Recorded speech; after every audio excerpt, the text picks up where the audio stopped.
So today we're going to look at how to properly lubricate and clean and also weight your Screaming Serpent Knex coaster trains or coaches in order for them to be able to operate more efficiently, uh, have less drag.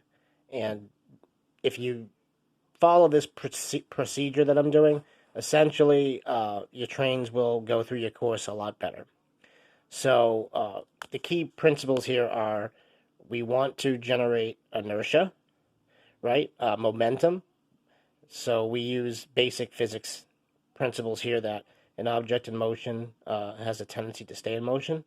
And so the more weight that it has, uh, the more that it tends to want to keep going. And even though some may say, well, or argue that, well, it's going to have more difficult time getting up a hill or around a loop or inversion, the bottom line here is that it also generates just as much more momentum going down a slope. So it kind of balances out. And what you're doing effectively is overcoming the friction of the wheel housings because there's always going to be friction between the wheels, the axles, and the track. And so a weighted car, a properly weighted train, will operate better on your longer courses, especially if you're trying to get the most out of your course in terms of what they call speed loss, essentially. Sorry. So here's the basic tools that you'll need to do the job. You will need one, what we call a micro screwdriver. These can be found in a set. You can purchase a whole set like this one here, where it comes with, a whole bunch of stuff you're not going to need, or you can buy them individually. So you can see this is a ratchet screwdriver set. Also, it wouldn't hurt to have or utilize the larger size one as well, because there are several different size screws on the wheel housings, as we'll see in just a second. The other thing you're going to need is isopropyl alcohol. The higher the alcohol content, the better. 2 pairs of pliers. You'll need a regular pair of pliers. Needle nose will do as well. And also, you see here I have a pair of linesman pliers, or plumber pliers. Obviously, you'll need your trains. These right here are the weights, and these can be purchased online. They're your basic Pine Car Derby weights. If you can't get these, or you don't really know where to get them, you don't want to use them, anything will do for a weight, like pennies, nickels, even washers, like I have here. Simple washer would work. You may need to use more than one, depending on how much weight you're going for. You need a container to put the alcohol in. A pair of tweezers would help. And then we're going to need a high-quality super glue, like cyanoacrylate is my preferred glue. And let me think, am I missing anything? Oh, you will need a razor blade or utility knife, and you will also need a pair of some kind of device great for grabbing things. And these work really well. They're called hemostats. They're actually a medical instrument. And the reason why I like these and they work so well is not only can you grab little parts and pieces easily with them, small or large, but you can also, if you see here, pick things up magnetically because they have a magnetic tip. So that's really useful for when you're putting the parts in the alcohol, as we'll see in just a sec here. So here's what the finished product would look like. You'll notice that there's a section of Pine Car Derby weight glued to the bottom of the coach body, and obviously the wheel housing has been assembled. And that wheel housing has been fully cleaned in our 91% isopropyl alcohol and dried with paper towels, which also, by the way, you will need some paper towels. And that effectively is what you use to clean all of the components. In a moment here, we're going to kind of show you just a couple quick steps on how to disassemble that wheel housing. But first I want to show you what it looks like after it's been taken apart. So essentially this is the entire wheel housing disassembled. right here is the housing itself, and then we have the side wheels here and here. You have the bottom, what would be considered the inversion wheels here, and then the running wheel set is right here. And those running wheels go right into the base or the bottom of this housing. It's important when you're taking the trains apart that you kind of catalog or at least group your pieces together, like I have little groups here, so that you remember where things go and what hardware goes with what. So first we're going to start by taking these two screws here and here out, and then we're going to immediately afterwards we're going to remove this screw here and this screw right here. Remember to switch to the smaller screwdriver when you're doing the smaller side screws right here. So here you can see I've successfully removed the wheel housing from the coach, and then you'll see if you just simply flip this over, those two running wheels are going to just slide right out. So then you will want to use the hemostat to get the parts into the alcohol. You can just give it a little tap and they fall right in.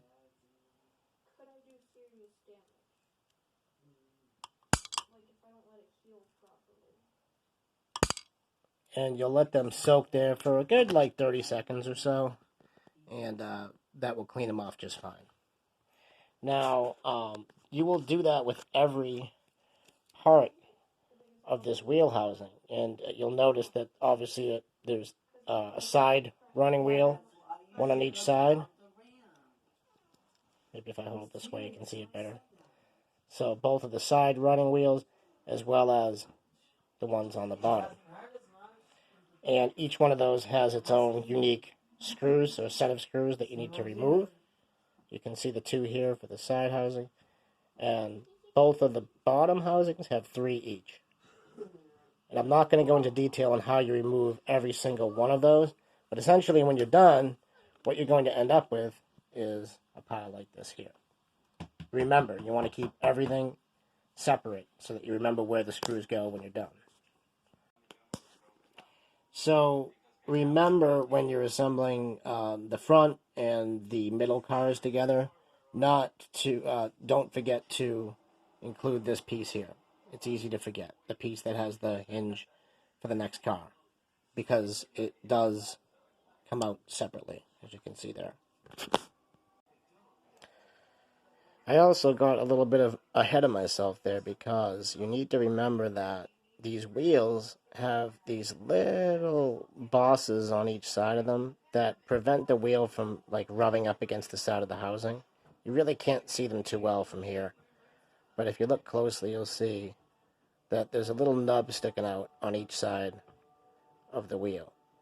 And essentially what I use the razor blade here for is to clean that nub up, because occasionally it has some little bits of plastic from the molding process, like little maybe imperfections sticking out, and the smoother the surface on the sides of that axle hole, I guess you would call it, the better.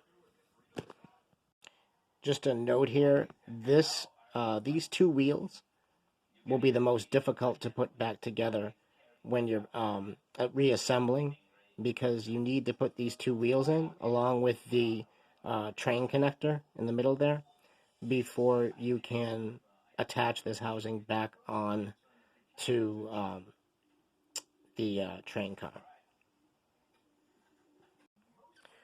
Once you have it back onto the body, as long as you just hold it like this, that will allow you to put 2 side screws here and here back in, and then after those are in, you can then insert the screws in the middle that are now blocked by my thumb.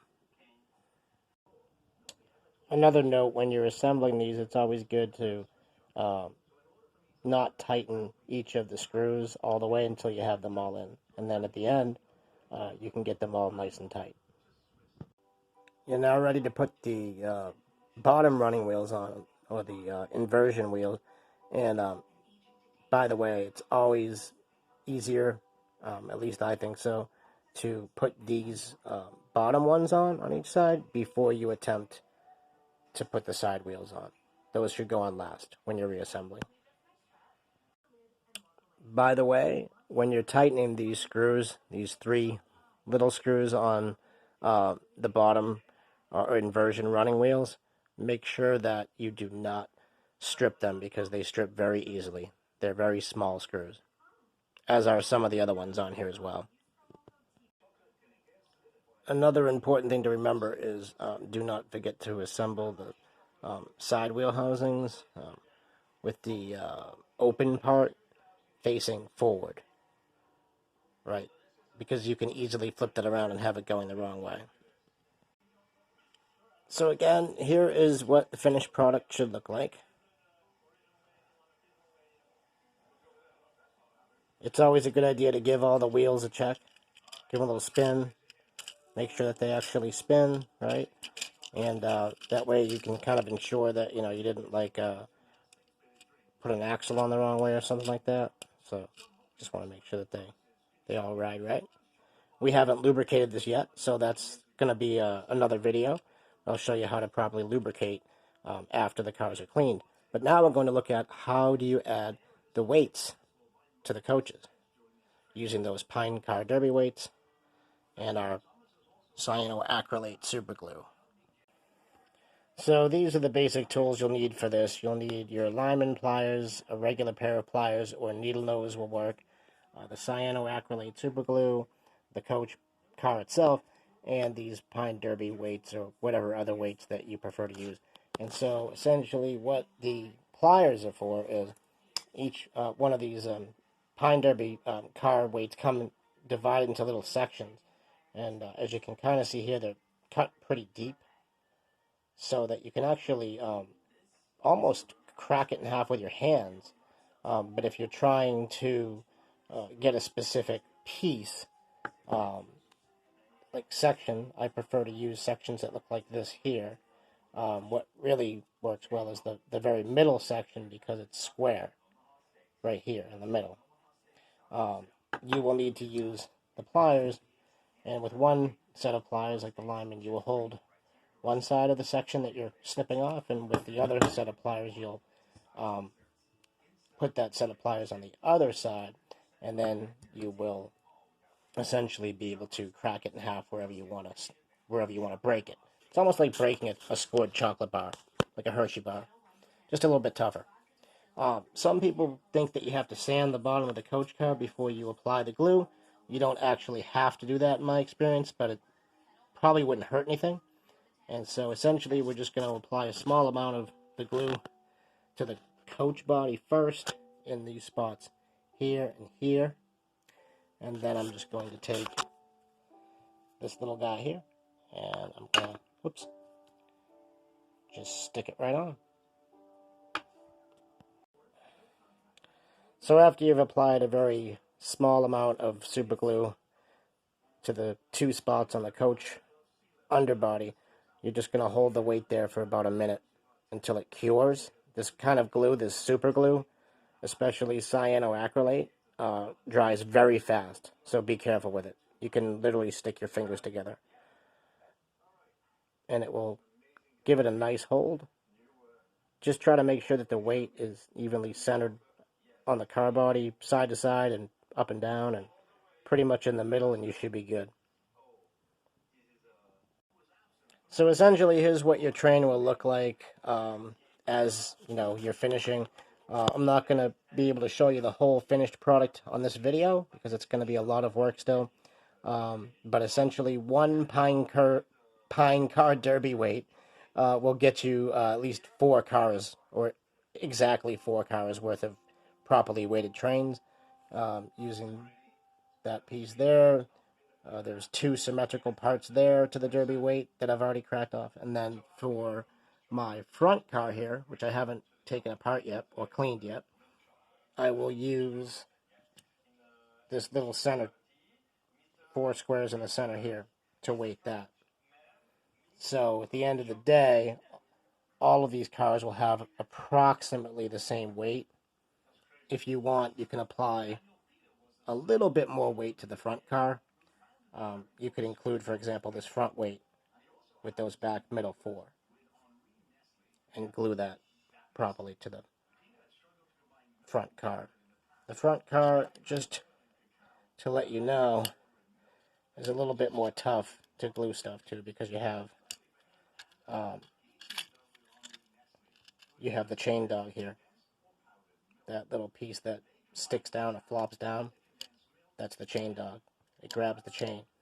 So you may not be able to glue those weights on that car the same way you do those. So you just have to be creative about how you do so. Really, the weights can be put on the sides, the back, in the seats, but the closer you can get the weight to the center of gravity of the object, to the center of the object, the better off you are. That concludes this video on cleaning and disassembling and reassembling the wheel carriages or the wheel housings and weighting the train. Please join me for my next episode in which we will look at the completed train and how to properly lubricate. Stay safe.